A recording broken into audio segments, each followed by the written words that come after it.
Hey guys, welcome back to the channel From Home to Hustle. This is a place, I'm your host, first of all, Kelly Campbell, and this is a place that we love to hear inspiring stories of stay-at-home moms or homeschool moms who are taking what God has given them and just creating a business out of it, creating an opportunity for extra income for their family without sacrificing their family time. Today, my guest is Wendy Tarry. So, Wendy is a pastor, a wife, a mom, a two energetic middle schoolers, a dog mom to a goofy Rhodesian Ridgeback. She holds degrees in English and education from the University of Ottawa and a master's in divinity from Queen's University. She has worked as a public school teacher and daycare teacher.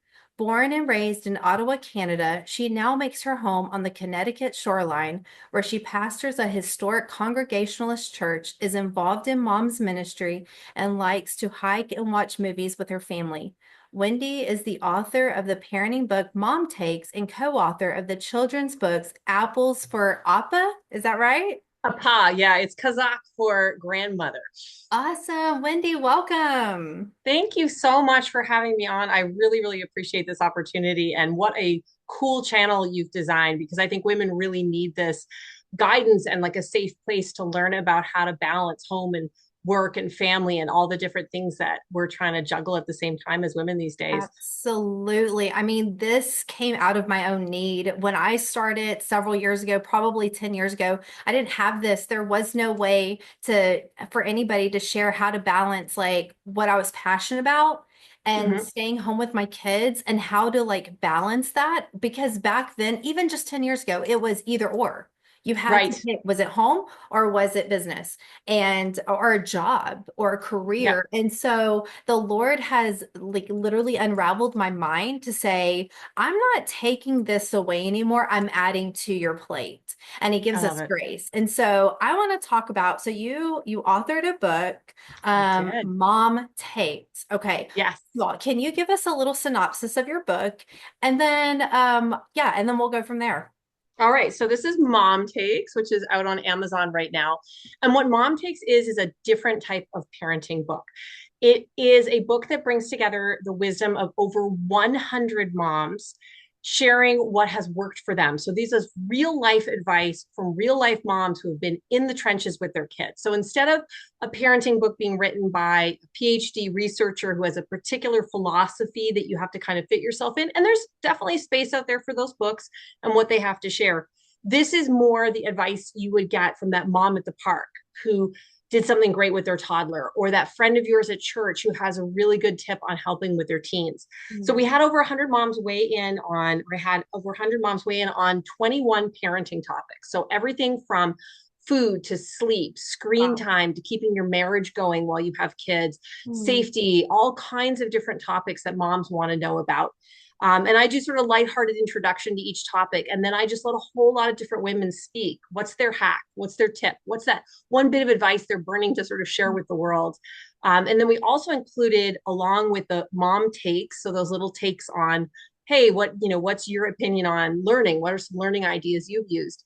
We also did longer takes where we got women who had specific expertise. So a friend of mine's a speech language pathologist.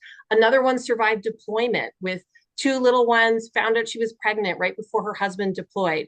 So she gives us the in the trenches. Here's what you do to keep your marriage and your family strong while you've got a spouse who's away.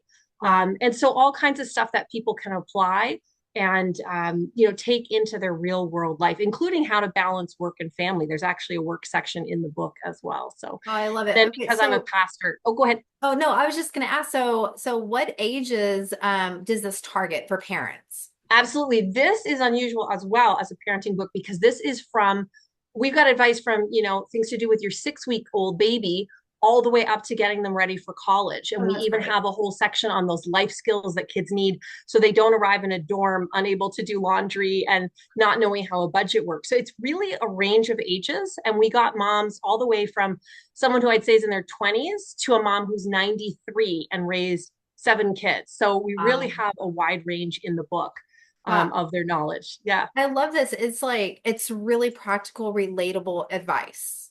Yeah, Okay, I that wanted is that sort so of important. girlfriend's feeling to it, because most of us, that's who we turn to. And we don't always have, a best friend there or a cousin there to ask for advice. So it's kind of like jumping into a big group text with a lot of really amazing moms and saying to the village, hey, what did you do to handle this? Or, what are your thoughts on this topic? And like I said, 21 topics. So you're covering a lot of ground in You are. Okay, so that's great. So you're obviously a mom of two, there. okay? Yes. And so you wrote this while balancing motherhood, being a wife, the home, like all of that. Okay, so like break this down for us. Like, was this an easy feat? Did you have to find time to write? Like, how did you work this out? That's a great, great question. I think, first of all, because it was something I was passionate about, and I think you're in the same boat, you've created a business around something that you wanted to have for yourself. Hmm. Because it was something I was passionate about, working on it felt like a combination of both work, because there was hard work involved, but also almost a feeling of hobby because it was something I was enjoying and I was loving those conversations with the moms and getting their tips. So that helped in terms of the work life balance just for my own heart, that I didn't feel as drained as if I was working on, say, filing insurance papers for an anonymous company or something along those lines. But I definitely had to carve out my schedule, and I do work part-time as the pastor of a little country church that I love. And so it was balancing around that, finding sometimes it was working at night when the kids were asleep, pulling the laptop out. And one of the best things I did was invest in a small cheap laptop that traveled easily. Right. Sometimes it was taking a time in the day that I had and squirreling myself away at a library and having that kind of quiet space to work where I wasn't being called by the dishes and the laundry. I know we can't always do that, but sometimes there's a little thing in the schedule. Maybe your kids are at Taekwondo class or they're at grandma's, and you can Mhm. say, I'm actually going to work better outside my home space. And Right. here's a free public space I can be in, or a coffee shop with a tea that you Right. drink endlessly. So I definitely had to carve out time to work it around other things and to figure out when I could talk to the women. So I was gathering in their tips both electronically and in person. Hmm. So there was definitely a balancing act around that. I did have a wonderful friend who came alongside me. And that's another thing I would say is if you have sort of people in your life who can support whatever this idea is. So my friend loved the idea of the book, was one of the first people I told about it. And she started working her network and being my sounding board. And I think really when you're doing something on your own, you need to find those sounding boards. And that could be a best friend, it could be another person from church, it might be your spouse. You should definitely include your spouse. But you need to have people that you can run ideas by. And that was really helpful for me as well. Oh, absolutely. I think that is so important. I say this every time that you have to find people to rub shoulders with. You have to. It's really important. And you have to develop a backbone to be able to hear criticism and Yes, constructive criticism.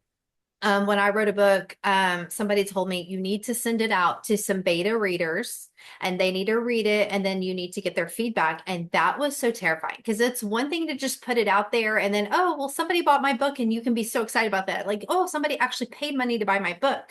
But here's the thing, there's actually more value when you send it freely. Okay. I'm not talking about like giving the whole thing away for free, but when you send it out freely, because those opinions are going to be worth gold. absolutely.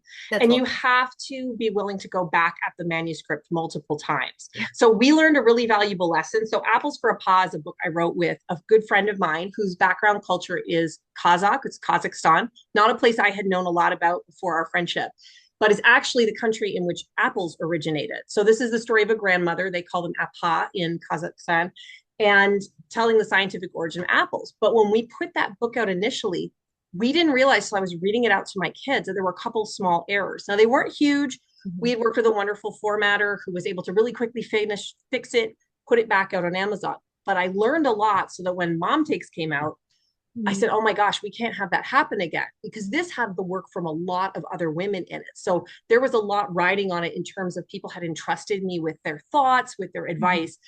So the amount of proofreading I did, having learned from an earlier mistake, and I think that's a big part in business, whatever your particular area of work is, whether you're selling products or Right.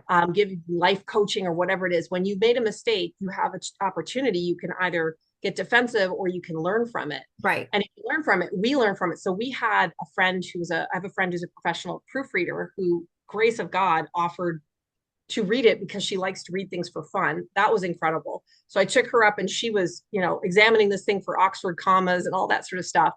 And then I just had to keep doing the work of going back through, going back through. And I couldn't believe how many times I would find something, just some little error or word missing.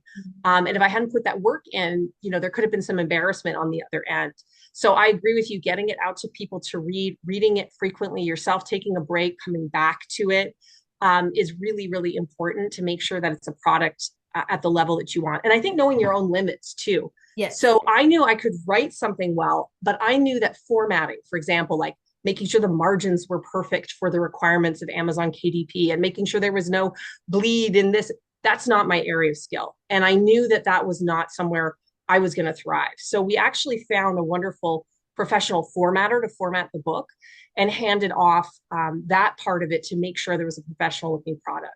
Oh, So I that's think that's great. another thing when you're in business yourself. You have to know your limits. What Yeah. is it that I can do well? And where is it that I do need to outsource a little bit? Now, the nice thing is in our digitally connected world, outsourcing doesn't mean thousands of dollars of investment because there are people working, in many different places who are very happy to get business and have high technical skills, but don't necessarily charge a huge amount.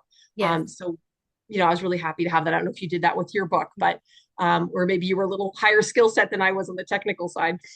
I think we all have to start somewhere. That's the thing. And we all have to give ourselves grace to start somewhere. So how long, when you were writing your book, for those who are like, God's put a book on my heart, where do I start? I want to know how long it took you from start to finish, from the time that okay, there's a timeline between, okay, God's given me this idea. I know I'm supposed to start writing, and then you actually start writing. Like that's one timeline. I'm talking about from the time that you sat on your computer and you wrote your first word to the time that the book was in your hand. How long did that take you?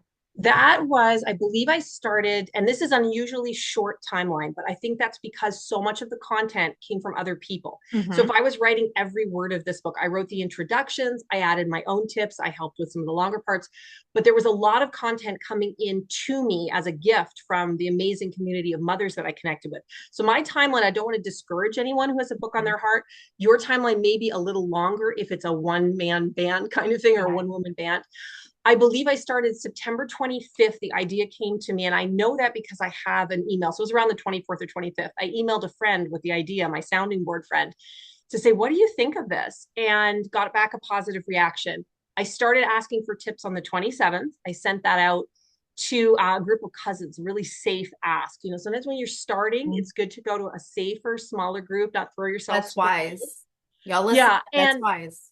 exactly. And the funny thing was, the first person to send back a tip or a hack or an idea for the book was a cousin of mine who literally might be the busiest person in the entire group of mothers because she's a mom, she's an emergency room physician. She helped found a clinic to treat people with opioid addiction. And then I discovered when I was looking at things online, I was like, oh, and she's also, I think, the medical advisor for a paramedic program. Hold on. And she wrote me back with like a laundry tip. It was hilarious, great ideas about lunch containers, things like that.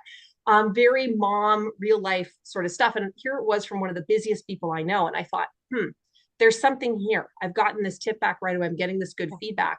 So then I just sort of dove in and kept going. And by the time it was really truly all come together as a manuscript was around January. So that was a pretty rapid timeline from September Yeah, to January. that is. And it involved, I think, having so many people. So I was working on bringing in the tips, and at the same time, I was trying to write the chapter introductions.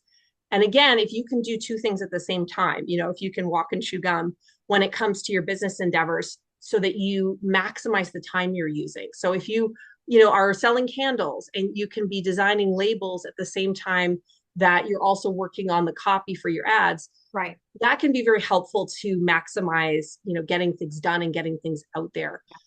So yeah, it was definitely a journey, and there were moments where it's like, how is this all going to come together? And then I felt the weight of what people had trusted me with too. Mhm. But I think that's a healthy thing because it keeps you accountable.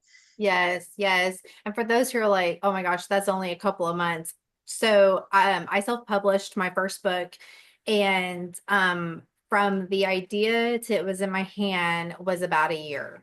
Yeah, The that's a writing, very reasonable timeline. yeah. So the writing took I gave myself the summer to write. So from May to August, maybe September, I did most of my writing. And again, that varies per person, you know. And so, but you just have to start. I Yeah. will say, and I'm actually going to get you to speak into this, that if God has put something on your heart to write, just start. Don't worry about editing. Don't worry about formatting. Don't worry about what the cover design. Don't worry about anything. Just write. Yeah. And don't even worry about misspelling words. I mean, this is the most practical advice I could probably give you. Just write. Get your thoughts down. I don't have an outline. Just write. You know, as Yep. long as you have the idea of what you want to write about and what God's put on your heart, that is something you have to lay on the altar. And that is something, but so that would be like practical step number one. So I want you to speak to someone who is wanting to self-publish. You don't have to give away everything, That's for okay. free here, but um like so there's a mom who is like, okay, I really want to. My kids are taking a nap. I need something to do. God's put this on my heart. What would be first step and then maybe some practical steps after that? Sure, absolutely. Great topic to speak to. So first I would say pray, right? Pray about it, Yeah. pray about the idea, pray about wisdom of how to do it. Um, and really think hard, is this something God has put on my heart? Is this something I can reasonably speak to?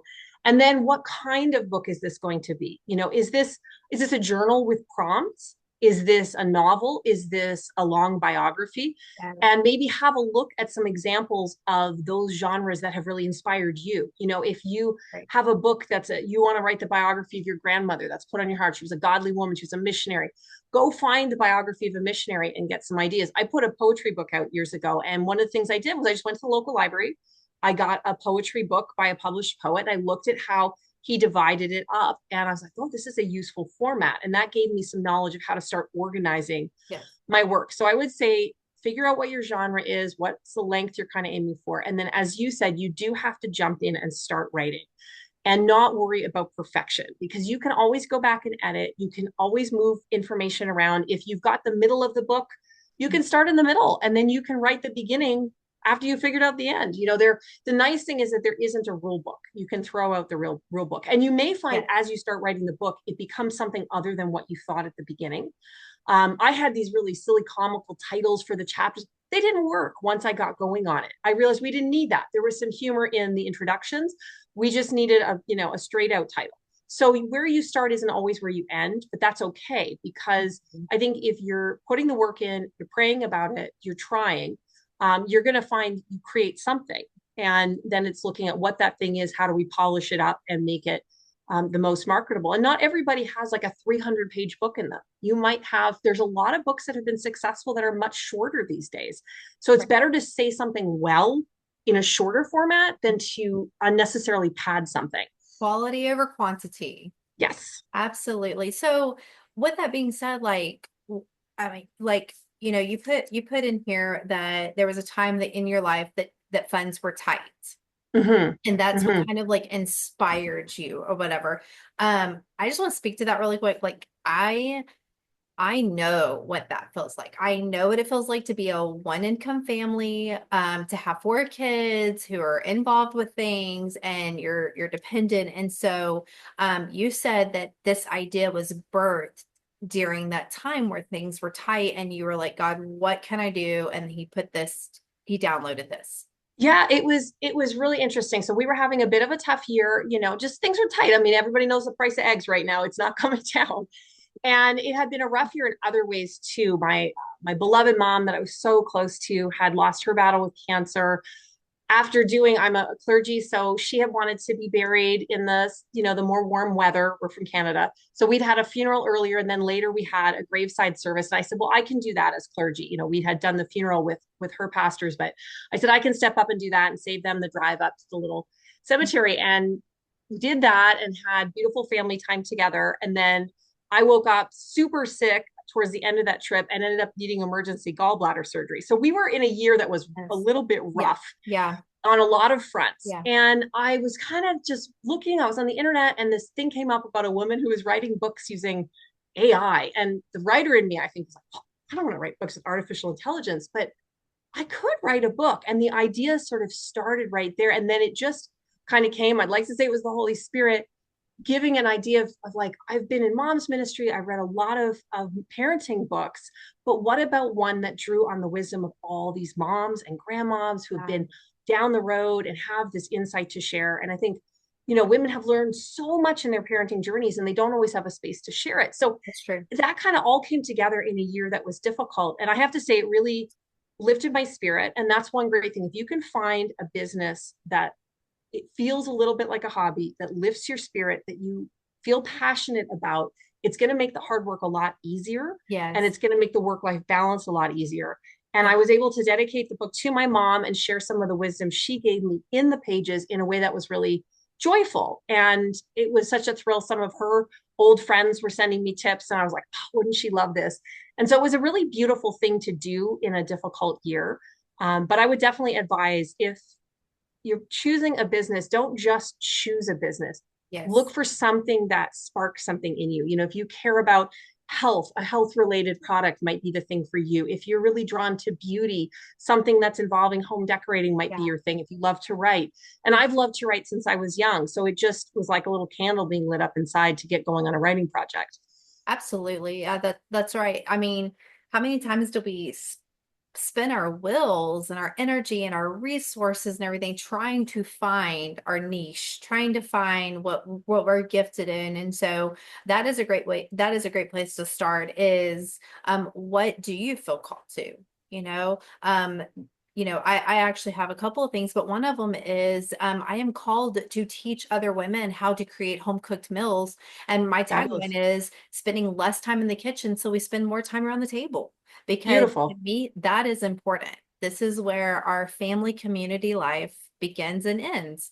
And so yes, you've got to figure out, what you're passionate about. And I mean, I just love that word passion, Yeah. um, but by figuring out what you're passionate in and working towards that, it reminds me of the scripture. I think it's in Proverbs, and it says, "The blessings of the Lord make one rich and adds no painful work or toil to it." And Mm, so when you're working and when you're doing something that you're passionate about, it's an easy labor. It's an easy toil. The ground is not fallow. You're not out here trying to strive and create. I'll just use a garden analogy. You're not trying to plow up this ground that's hardened. You're plowing up a ground that's already been softened before the Lord because this is something that you're passionate about. If you're doing yeah. something that you're not passionate about, it is literally like swimming upstream or um, planting in the wind or all Yeah. these. It's a lot harder. It's a It is lot a lot harder. harder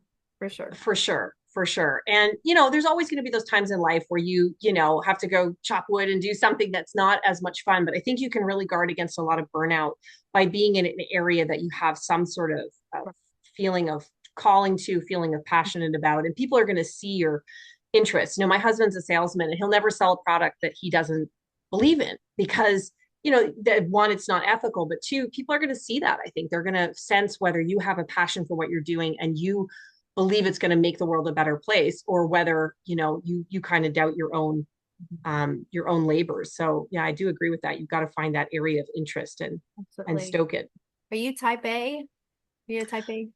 I'm more the creative type, to be honest. So I don't think I'm type A driven, though I think I've grown in leadership over the years, just been having opportunities. But I'm just somebody who really thrives on having a number of different things going at the same time. I think that's another part you have to know is, does your personality suit spinning a number of plates? Because if you're going to be kind of a momtrepreneur, you Mhm. have to be comfortable with that. There are people who really can't. I've watched a dear friend of mine who's a wonderful homeschooling mom, and there were times when doing a business was just not a good fit with the Mhm. home. And there's a grace to realizing, you know what, this isn't my season to be trying to Right. run a business. This is my season just to focus on what I'm doing. And I Yeah. think you also have to be attuned to closed doors. A friend of mine and I, we tried one time, we thought we were going to start this wonderful business to provide homeschool courses. I had done Mhm. classes for homeschoolers at the local library. People had driven in from, not to brag, but they'd driven in from all around. It was Well, great. I was like, perfect. Now I can replicate this in a paid model. And I had a friend lined up, and she opened an LLC, and like every door just closed. It yeah. made no sense. We put it out on Facebook. Nobody was interested in courses we were going to run. The church that was going to rent us space needed $1 million insurance policy. Nobody would give one to a brand new LLC. And it just was like, and I thought, okay, this isn't meant to be. And that was before the book idea came. But with the Hmm. book idea, there was so many open doors. It didn't mean there wasn't work or times of Right. frustration, but there were so many people who said yes. So many things that came my way I didn't expect. Even times we would be delayed, waiting on something. Something else would come along that we wouldn't have had. I wouldn't have had for the book. I say we just because I was always bouncing it off my friend, but things came along in that waiting period that taught me the grace of waiting to a certain Hmm. extent. So I think you also have to look at that. If you're really banging your head against the wall over and over and the doors aren't opening, yes, pray about it, discern about it, but it just may be that it's not the right thing for you. And Yeah. something else that's going to have some ease and some grace with it Yeah. is the way to go. Yeah, no, that's so true. I mean, I think that every mompreneur can identify with that and agree with that, that it's okay. I actually, one of the questions I was going to ask you was, have you ever experienced any closed doors? And I mean, I think we all have. And I think you do need to have discernment because sometimes a closed door means like the Lord is maybe like saying, hey, how bad do you want this type thing? Like, are you Sure, willing to put your knock faith harder. to work? But usually, 9 out of 10 times, a closed door is like the Lord has something better. Yeah. Yeah. So, And you have to have that openness of your heart to say, okay, this isn't the season. And sometimes it's just not even the time for something, right, right? You may, I mean, I'm sure a lot of the people who end up writing a book have carried that book for a long time. Mine happened to come together really quickly. But when I wrote a book of poetry, it was writing from decades of my life. And then it came together at a certain time and, went into a compilation. So I think that's also it is what season yeah. am I in? And that it's all discernment, really. Yeah. So, okay. So, one last question. How Sure. important is praying over your endeavors, your business, your ideas? How important is that? That's incredibly important Mhm. because we don't want to split our lives into pieces as Christians, right? There's Right. nothing in Scripture that says like, well, follow God when it's Sunday morning, but that's not really important when you're getting coffee on a Monday. No, the way you treat the barista matters, right? We want Right. to carry our faith through every day of the week. Yep. So Spirit why of would we split excellence. off our business endeavors? Right. And so that means being above board and ethical in how you deal with people on your business endeavor. It means um, making sure that you're still keeping the priorities in your life that you need to keep. So if you're doing a business, but it's taking you away from having any time with your kids, your husband, Sunday Right. mornings, it's like, whoa, hang on, something's gotten out of whack with the priorities. So I think prayer is one of those ways that you can remind yourself that this is part of my faith walk too. And then you invite God into the process and try to listen to his voice and his guidance. I was going to find in the front here, I put a little statement. You can't probably even see it, but at the bottom of the one of the sort of opening pages of the book where I have a giant disclaimer, because if you're going to write anything with parenting advice, you of course want that disclaimer. Nothing in here is, medical or whatever. But down at the bottom, I just have the words "Soli Deo Gloria," which is something I believe musicians used to write on their, great pieces of work, and it basically means "To God alone be the glory." That's great. So I want to dedicate that book.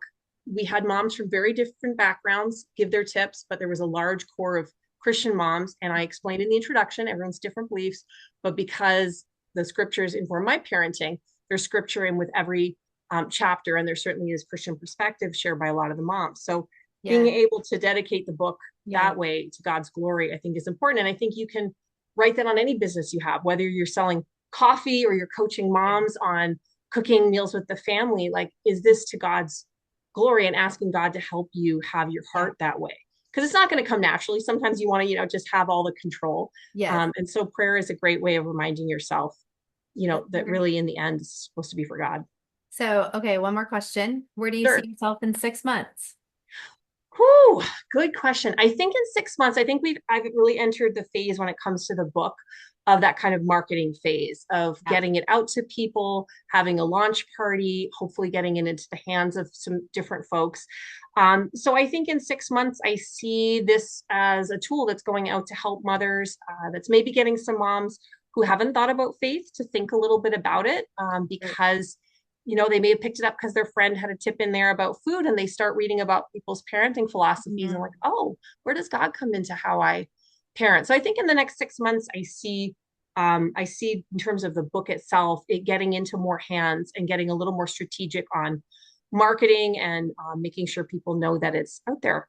I love And that. some people keep saying we should do dad takes. So we'll have to see if mom takes does well enough. I might pull my husband in. And I do want to encourage all those mom entrepreneurs out there, have those conversations with your spouse about what you're doing, why you're doing it, and what timing works for your household. I Yep. couldn't have done this without a supportive husband. And you always want to make sure you're going at this as a team, even if it's one of you taking ownership of like the running on the treadmill part of it. Yeah. If the other one understands and supports and is like, okay, I'll take the kids for bath time because you're doing that. I mean, my girls Mhm. are old enough, it's not bath time, but I need to go do this for the book. If they feel like they're part of the project, Yeah. then you're not splitting off, you're working together to support your household. So I just want to encourage Yeah. people, like, make your spouse part of it and listen to their Absolutely. feedback. Absolutely. What are you having for dinner tonight?